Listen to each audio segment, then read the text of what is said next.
This video is the second video about attic insulation removal, but in this video I'm going to add a couple of tips that I learned throughout my jobs removing insulation, and I want to share those with you. So here's a picture of the machine that I use.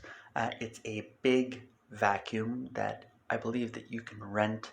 Now with our particular machine, it is hooked up with a 6-inch hose. This hose is obviously a lot heavier than the 4-inch hose and is a lot harder to handle. But the benefits are that it is twice as fast to suck out all that loose fill insulation, and it is great to get rid of the small sheets of insulation or bats. The one thing that the 4-inch is really good with is it can glide between the trusses within the cavity. So I can stand in the middle of the attic, and then so that's where I'm going to start. Once that is complete, I can then turn left or right and then glide that 4-inch all the way to the end of the attic, and then also get rid of the baffles that are at the very edge or at the perimeter of the attic without even moving. The attics that you can't do this with are attics with bracing.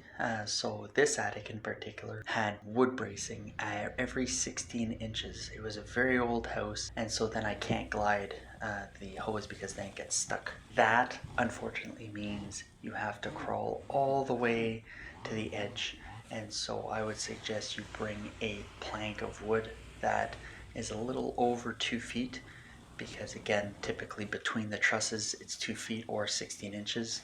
That way you can rest on it. You don't have to work as much to get all of the insulation. With that technique, you can do about 3 cavities at a time. If you have massive bats like you see here, the biggest thing that you want to do is you want to just get a lot of garbage bags and a lot of friends and pay them pizza, a beer. It's all going to be great fun at the end, and you're going to laugh about it, but honestly, a lot of hard work, and then you can bring the vacuum hose in to finish off all the loose stuff.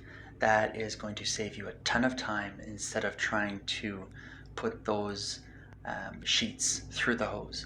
The one big thing that I realized, even with the massive machine that we have, putting those types of bats, all depending on how easy they are to break, the smaller sheets that you see here, they were very tough, and once they went through the machine, they actually clogged the machine at the exhaust, and so it was very difficult to disconnect the hose and then unclog.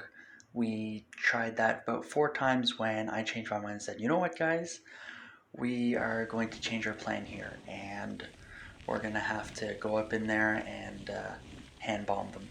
And honestly, it saved us a ton of time, and we were able to finish this 1,400 square foot attic in 2 days.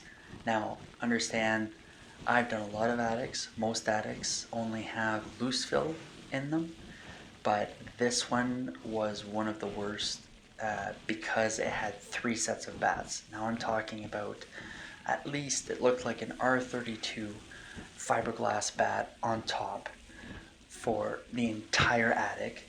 Then under it looked like between an R5 and an R10 small sheet. I'm not even sure if that was fiberglass or something else, or really dense fiberglass sheets that were rolled. And of course they're rolled perpendicular, not parallel to the cavity, and so they were very difficult to take out. Then under, you're looking at vermiculite, and under that we found wool bats with paperback. So a lot of different types of insulation, very difficult to remove. So that's why it took 2 days.